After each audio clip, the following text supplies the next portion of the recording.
Happy Monday. The Mariners finished a Major League Baseball season Sunday with a 6-1 loss to the Dodgers. LA completed a 3-game sweep with the win. However, the Mariners used a bunch of bench players over the weekend after they solidified the number 2 seed in the American League West or the American League playoffs and a first-round bye Thursday. Seattle will have a couple scrimmages this week to stay ready for their AL divisional playoff series against either Detroit or Cleveland Saturday at T-Mobile Park.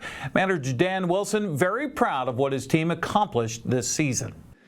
What a regular season it was. I thought, the way our guys played and how hard they played all season long, what a great season. And the accomplishments have been many, as we've talked about. And, everything changes as of tomorrow. Everybody goes to 0-0, and we start from there. So, looking forward to starting the preparation for what lies ahead for us, and it's exciting. And Bryce today, just a couple of homers, but I thought he threw the ball well. Kershaw on their side, what do you say about the career that guy has had? He's quite a pitcher, and I think now our focus really begins to sharpen and starts to take preparation mode for what lies ahead for this club. The schedule is a workout Tuesday, those exhibition or inter-squad games kind of Wednesday, Thursday to keep as sharp as we can at bats, pitchers throwing to hitters, stay as sharp as we can. Friday another workout, and then Saturday everything starts. So the idea is to keep our edge as best we can. I don't think there's an exact science to it. But we'll do the best we can to keep everybody ready and raring to go. And I think a big part of this weekend was getting as much rest as we could and still, trying to get guys at bats. And I think we were able to accomplish that for sure. And, I thought the crowd and the excitement that was in the ballpark was obviously outstanding as it's been down the stretch here. And so, from that kind of a standpoint, it was a great weekend, and now we look forward. Seattle winds up winning the American League West by 3 games over Houston, who will miss the playoffs. Texas fell to Cleveland in 10 innings on the final day and finishes third, 9 games behind the Mariners. Wildcard playoffs begin with 4 games tomorrow. Detroit plays at Cleveland at 10 in the morning on ESPN. Cubs host the Padres at noon on ABC. Yankees and Red Sox face off in Yankee Stadium at 3 o'clock on ESPN. Dodgers host the Reds at 6 on ESPN. Well, Washington managed just 2 field goals Saturday in a 24-6 loss to top-ranked Ohio State. Zevi Eckles threw 2 touchdowns in Washington State's 20-3 win over Colorado State. Montana State had a total of 580 yards of offense in blowing out Eastern Washington 57-3. Justice Taylor rushed for 169 yards and 3 touchdowns as Central Washington beat Western New Mexico 91-31. That was the final. Seahawks are now tied with 2 other teams atop the NFC West following the NFL weekend. The Rams topped the Colts 27-20. Jacksonville upset San Francisco 26-21. So the Niners, Rams, and Seahawks are all 3-1, while the Cardinals are 2-2. Seattle hosts Tampa Bay this Sunday at Lumen Field. Now the game time is set for 1:05, but that could change with the Mariners ALDS Game 2 next door at T-Mobile Park. Brady J threw for 355 yards and 6 touchdowns to lead Moses Lake over Wenatchee 56-0 as we check the prep scoreboard. Eastmont scored 4 rushing touchdowns and another through the air on a halfback option and held on to beat Sunnyside 35-28.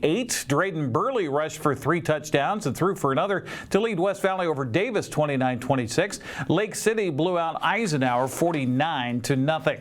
In SCAC play, make it 251-0 for Cashmere so far this season. Friday's 63-0 win over Wahluke pushed the Bulldogs' record of 4-0, who have outscored their opponents 251-0 this season. They'll face off against undefeated and defending state champion Royal coming up on Friday.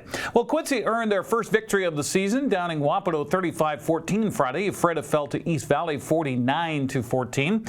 In CTL play, all non-league Omac shut out Clarkston 42-0. Manson edged Cascade 14-13. 13. Liberty Bell beat Chelan 39-30. Okanagan beat Riverview 42-0. Waterville Mansfield topped Bridgeport 62-28. Brewster topped Tonasket 37-30. Elmira Cooley Heartline put a whooping on Lake Roosevelt 92-44. Oroville peppered Pateras 80-0. Entiat topped Moses Lake Christian 40-32. Well, the 58th meeting between Wenatchee and Eastmont is this Friday. Wildcat Stadium, the annual Bridge of Sportsmanship Trophy is up for grabs.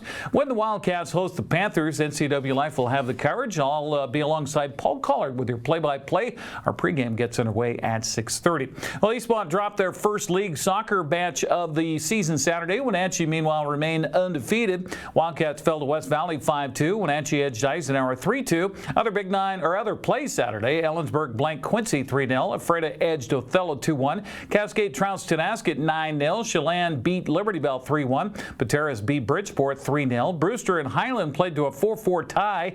Lake Roosevelt down Warden 5-0. And Mount Vernon Christian topped Okanagan 4-1. Well, weather permitting, smoke permitting we should say, NCWLIFE will broadcast Wenatchee and Eastmont tomorrow night at Wildcat Stadium in girls soccer. I'll be along Matt Wiesen with the play-by-play. Now, if things get weird and we get smoky again, we'll move that indoors and play volleyball. How about that? Speaking of, on the prep volleyball scoreboard, Manson swept Tonasket. Garden City Academy topped Thorpe. Bridgeport down Oroville in 3 games. Wenatchee took second in the crossover tournament. Congratulations to the Panthers. Wenatchee Wild dropped to 0-2 on the Young Western Hockey League season. Aiden Grosclose was the only Wild player to find the back of the net at a 4-1 loss at the Town Toyota Center. Next up for Wenatchee, another home game. They'll play Friday against Victoria at 7 o'clock. Final weekend of racing at Wenatchee Valley's Super Oval is in the books. 6 classes of races were featured during the Make That Support Class Nationals. East Wenatchee's Jason Walker won the Plum Perfect Roadrunner main event. Apple Valley Pumping Crown Vic Stocks main was won by Pilot Rock Oregon's Kedrick Preston. Benton City's Caleb Keck won the final Angels Bail Bond Legends race of the year. Jaden Luce was second, followed by Damian Harris. The Zero Handicap Mini Bombers checkered flag flew for Ephrata's Brad Arneson. Postfall, Idaho's Wyatt Freer was second, followed by Wenatchee's Caleb Gill. Wenatchee's Matthew Anders won the Knutson General Contracting Bandoleros main event. Cashmere's Piper Andrus was second, followed by Yakima's Hunter Maggart.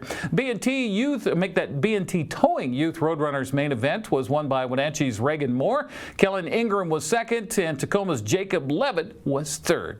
Great racing this year at Wenatchee Valley Super Oval. That's a look at sports news. I'm Eric Granstrom. Have a happy Monday.